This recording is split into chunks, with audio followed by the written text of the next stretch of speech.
Rugby union in Australia is considered one of the top 4 commercial sports. However, it has not been able to match the dominance of the Australian Football League in terms of national reach, or has it been able to match the fanatical following that the sport enjoys in New Zealand. The sport began in Australia in New South Wales, with Sydney University being the first rugby club in the country. This was followed by the first intercolonial match between Queensland and New South Wales in 1882, which established the sport in these two colonies. Over the next 75 years, New South Wales dominated the sport and were the de facto peak body for the country. It can be argued that this is one of the reasons why even today the sport's participation numbers and following mostly comes from New South Wales, closely followed by Queensland, but it cannot be viewed as a truly national game. The first rugby club formally established in Australia was Sydney University Rugby Football Club in 1865. The founding in 1874 of the Southern Rugby Football Union, which became the New South Wales Rugby Union, was the beginning of the institutionalisation of the game in Australia. The first intercolonial rugby match, played in 1882 in Sydney between New South Wales and Queensland, not only provided an avenue for the promotion of the game in the colony of Queensland, it also offered a focus for rugby football in New South Wales, and may well have offset the further encroachment in New South Wales of sports that would later compete with rugby for players and spectators, such as Australian football and association football. In the 1900s, officials of the New South Wales Rugby Union, supposedly the guardians of the game, assumed the position of owners and controllers, following years of dominance of the game by New South Wales teams, until the formal establishment of the Australian Rugby Football Union in 1949. As a result, the custodians of the game in Australia were for the Australian Game's first 75 years New South Welshmen.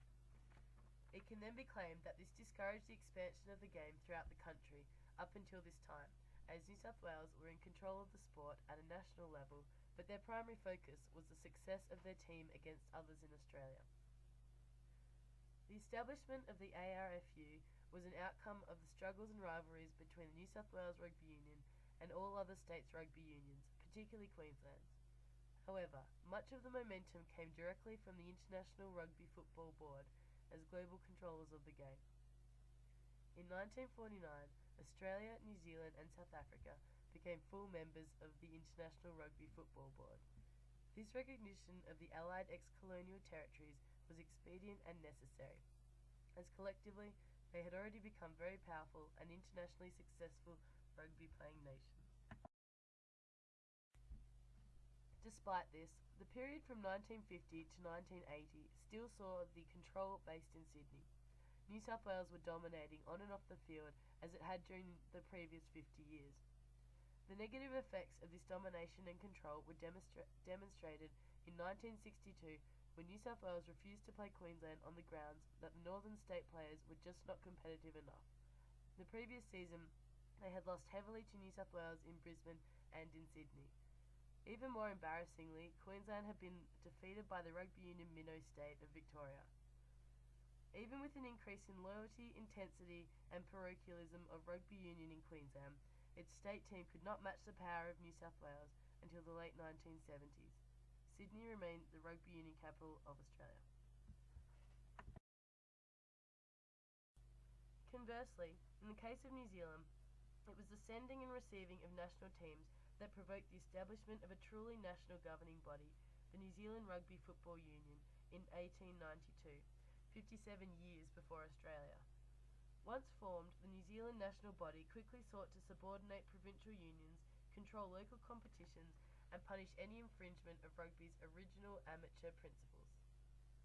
This early establishment of a centralised New Zealand organisation in the amateur period, in which tensions between clubs and country were resolved through the control of provincial unions by the New Zealand Rugby Football Union, served two national purposes.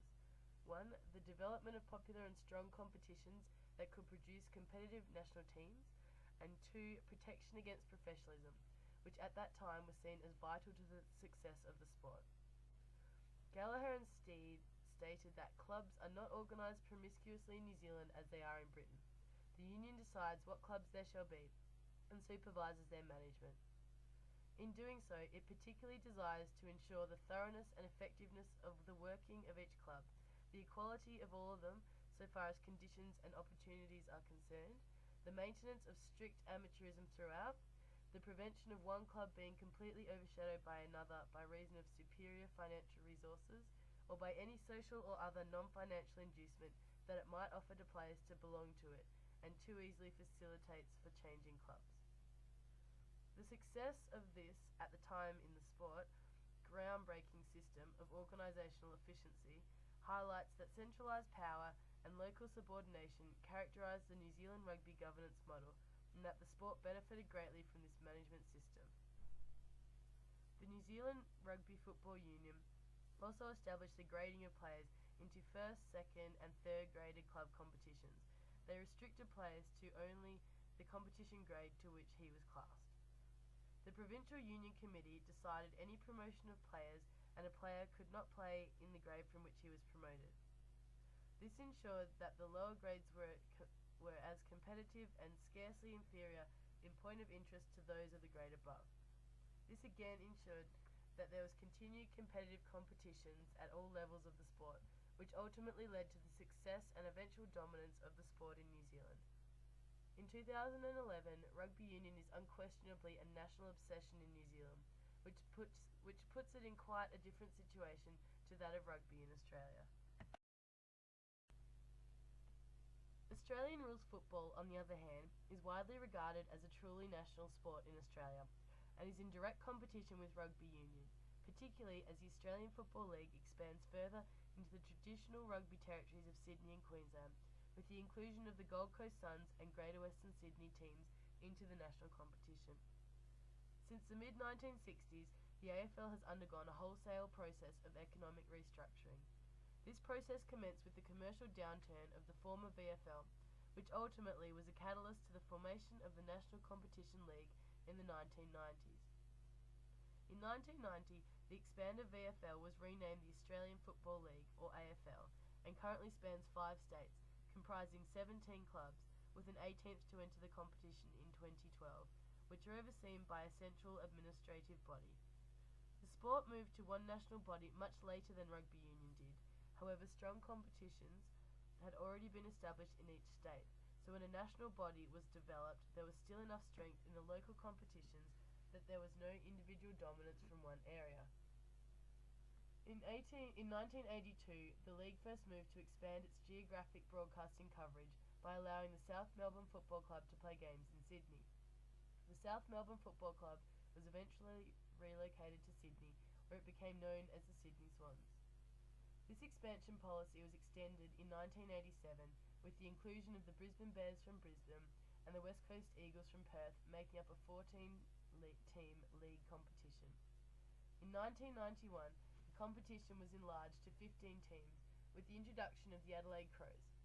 Until 2011, the competition was 16 teams, with the Fremantle Dockers from Western Australia being admitted to the league in 1995, and in 1996 Port Adelaide from South Australia replaced the former Victorian-based Fitzroy Football Club, which merged with the Brisbane Bears to become the Brisbane Lions.